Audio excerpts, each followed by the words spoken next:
तो देखिए स्टूडेंट्स, आज जो अपन टॉपिक कर रहे हैं this is valuation of inventory. Inventory का मतलब होता है स्टॉक। स्टॉक का वैल्यूएशन कैसे करते हो? जैसे आपने 11th में ट्रेडिंग एंड P&L बनाए थे, तो ट्रेडिंग में आप ओपनिंग और क्लोजिंग स्टॉक लिखते थे। तो वो ओपनिंग और क्लोजिंग स्टॉक की वैल्यू निकलती कैसे है? वहां तो आपको निकली हुई दे रखी होती थी, इसलिए आपको कभी निकालनी नहीं पड़ी। पर इस साल आपको ये सिखाया जाएगा कि वैल्यूएशन ऑफ इन्वेंट्री जो है वो कैसे की जाती है। अब आप जानते हैं इन्वेंट्री कई टाइप की होती है। रॉ मटेरियल होता है, वर्क इन प्रोग्रेस होता है, मैन्युफैक्चर्ड गुड्स होती है, stock of store and spare part भी आपके रखे जाते हैं। तो इन सब की जो है इन्वेंट्री का वैल्यूएशन होता है। और इसके कई सिस्टम्स होते हैं। उसमें एक होता है पीरियोडिक इन्वेंट्री सिस्टम, जिसमें आप हर महीने या हर 3 महीने या हर 6 महीने या हर 12 महीने में इन्वेंट्री लेते हैं। That's called periodic inventory principle, है ना। तो इसके कुछ प्रिंसिपल्स हैं वैल्यूएशन ऑफ ट्रेडिंग गुड्स और फिनिश गुड्स के। क्या कि जो गुड्स है उनकी कॉस्ट ले लो, उनकी कॉस्ट ऑफ परचेज, उनका कॉस्ट ऑफ कन्वर्जन, उनकी कोई डायरेक्ट कॉस्ट उनको ले लो, उसको कंपेयर करो। कंपेयर करो किससे? उनकी एस्टिमेटेड नेट रिलायजेबल वैल्यू, यानी एक तरह से मार्केट प्राइस से। मार्केट प्राइस माइनस अगर कोई सेलिंग एक्सपेंसेस हो उनको लेस कर देना, जिससे नेट सेलिंग प्राइस निकल जाए।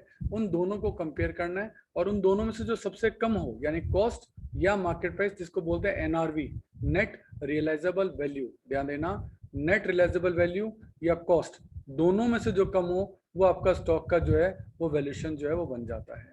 तो ये बात अपन को जो है वो ध्यान रखनी है। इसके लिए इलस्ट्रेशन नंबर 3 आपको बताऊंगा मैं। जैसे दे रखा है the cost and the net realisable value of closing stock of the following product given है। ये तो है प्रोडक्ट ABCDE, ये है कॉस्ट ऑफ क्लोजिंग स्टॉक, ये कॉस्ट है ध्यान रखना, और ये है उसकी एनआरवी उन्हीं स्टॉक की। Find out value of the stock, ठीक है। कहता है बताइए स्टॉक क्या होगा। तो बहुत ही आसान है, कुछ भी नहीं है, कोई कैलकुलेशन तो है ही नहीं। ए के लिए स्टॉक की कॉस्ट है 30,000 और एनआरवी है 40,000। आपको लेनी है दोनों में से कम हो, तो 30 और 40 दोनों में से कम होगा तो अपन लेंगे 30। तो ये आंसर आ गया 30 ए के लिए। ए के लिए अपन ने क्या ली? कॉस्ट, क्योंकि वो कम थी। बी के लिए देखें, कॉस्ट है 22,000 और एनआरवी है 20,000, तो दोनों में से जो कम हो तो 20,000, तो यहाँ हम लेंगे क्या? 20,000। इस तरह से दोनों में से जो कम हो वो सारी ले लीजिए आप और उसका टोटल कर लीजिए। ये आपकी क्या आ जाएगी? क्लोजिंग स्टॉक जो है वो आपका कैलकुलेट हो जाएगा। आगे अपन चलते हैं methods of pricing of material issue and valuation of stock. कि मटेरियल इशू करने के कौन से मेथड है, मतलब जब मटेरियल बाहर जाएगा बिजनेस से, और क्लोजिंग स्टॉक का वैल्यूएशन करने के कौन से तरीके हैं।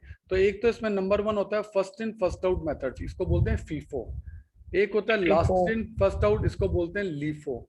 एक होता है बेस स्टॉक प्राइस मेथड, इन सबके न्यूमेरिकल करेंगे अपन। एक होता है एवरेज प्राइस मेथड, और एक होता है आपका वेटेड एवरेज प्राइस मेथड। देखो पहला मेथड है FIFO, first in first out method. जो चीज पहले आई है वो पहले जाएगी। नॉर्मली सभी बिजनेस में फीफो ही एप्लीकेबल होता है। पेरिशेबल गुड्स होती हैं, उनको जो पुरानी गुड्स उनको पहले बेचा जाता है, नहीं तो वो खराब हो जाएंगी। मेडिसिन जो है पहले पुरानी वाली बेची जाती हैं। फर्स्ट इन फर्स्ट आउट रहता है नॉर्मली सभी बिजनेस में, फर्स्ट इन फर्स्ट आउट है। कुछ होते हैं लास्ट इन फर्स्ट आउट, जो बाद में आए हैं वो पहले जाएंगे, है ना। जैसे कि आपका भारी सामान है, अब आपने एक के ऊपर एक 10 सामान रख दिए, अब बेचने की बारी तो सबसे पहले ऊपर वाला माल ही तो बेचोगे, सबसे नीचे वाला थोड़ा निकाल पाओगे, कोई भारी सामान है कैसे करोगे। एक होता है base stock price method, base stock ले लिया जाता है। एक बेस स्टॉक फिक्स है कि अपने गोडाउन में 100 क्वांटिटी हमेशा रहनी चाहिए, वो कहलाता है बेस स्टॉक। एक होता है एवरेज प्राइस, कि जितनी प्राइसेस का माल आपके पास पड़ा है उन सब का एवरेज निकाल दो, उस प्राइस पे आप वैल्यूएशन करेंगे।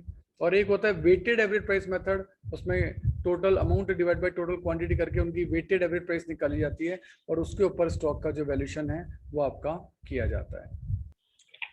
देखिए इलस्ट्रेशन नंबर 9 अपन देख रहे हैं।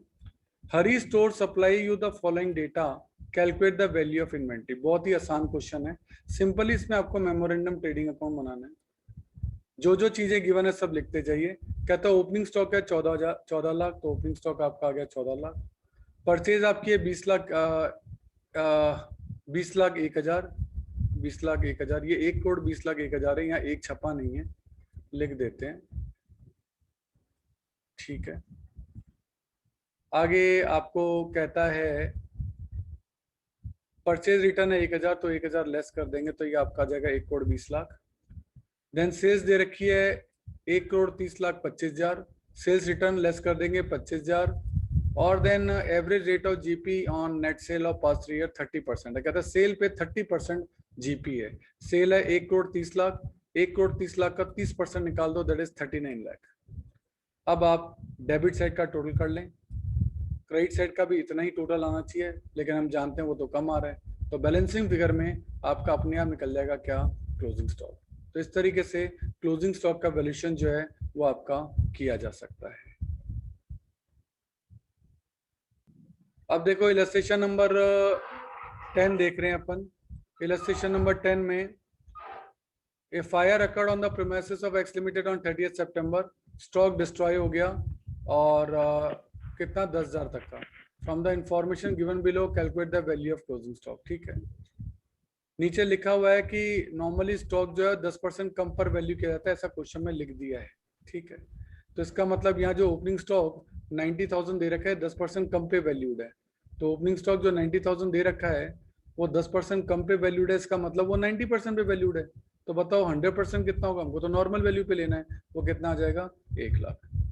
परचेज आपको दे रखा है 10 लाख, तो परचेज लिया 10 lakh. Sales less return 15 lakh, तो सेल्स ली 15 लाख। क्लोजिंग स्टॉक आपको दे रखा है 1,80,000, पर 1,80,000 जो है वो वैल्यूड है, यानी वो 10% कम पर है, तो 1,80,000 जो है वो तो 90% है, तो 100% कितना होगा, दैट इज 2 लाख। एक सेकंड पूछ लिया आदरेगा को। देखो भाई, परचेज लेस रिटर्न आपको दे रखा है 7 लाख, ये तो इस साल का दे रखा है, और ये भी सेल इस साल का है।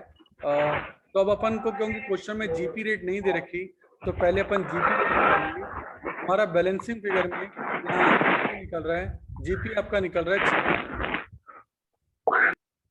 यहाँ जीपी आपका निकल रहा है 6 लाख। अब आप इजीली जीपी रेट निकाल सकते हैं कि जीपी रेट क्या होगी, कि आपने यहाँ 6 लाख का प्रॉफिट कमाया, कितनी सेल पर, 15 लाख की सेल पर, तो 6 लाख अपॉन 15 लाख इंटू 100, इसका जीपी रेट आ गया 40%।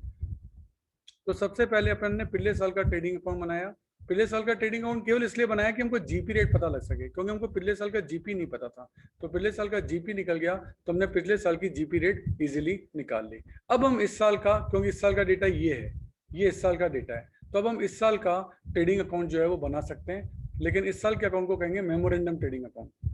ये जो क्लोजिंग स्टॉक है ये आपका इस साल बन जाएगा ओपनिंग स्टॉक। फिर परचेज आपको 7 लाख दे रखी है, सेल 10 लाख दे रखी है, लिख लेते हैं परचेज आपकी कितनी है 7 लाख, सेल कितनी है 10 लाख। अब हमें जीपी भी नहीं पता, क्लोजिंग स्टॉक भी नहीं पता, पर हमको जीपी की रेट पता है। जीपी की रेट हमने पहले कैलकुलेट कर रखी है, हमने जीपी की रेट पहले कैलकुलेट कर रखी है कि वो 40% है, किस पर, सेल पर, और सेल हमें पता है 10 लाख है, तो 10 लाख का 40% जीपी आपका आ गया 4 लाख। इस जीपी रेट के लिए ही हमने पिछले साल का ट्रेडिंग अकाउंट बनाया था। तो अब हमें जीपी पता लग गया, इससे हम डेबिट साइड का टोटल कर सकते हैं। डेबिट साइड का टोटल जब 13 लाख है, तो क्रेडिट साइड का टोटल भी 13 लाख ही आना चाहिए, वो 13 लाख नहीं है, तो इसका मतलब बैलेंसिंग फिगर में आपका क्लोजिंग स्टॉक अपने आप ही निकल गया कि आपका जब आग लगी उस तारीख को क्लोजिंग स्टॉक कितना था। तो ऐसे क्वेश्चन में पहले पिछले साल का ट्रेडिंग अकाउंट बनाना है, उससे आपको पिछले साल की जीपी पता लग जाएगी, उससे आपको पिछले साल की जीपी रेट पता लग जाएगी, उसी जीपी रेट का यूज आपको इस साल करना पड़ेगा। इस साल का जब जीपी पता लग जाएगा तो बैलेंसिंग फिगर में आप क्लोजिंग स्टॉक इजीली निकाल पाएंगे।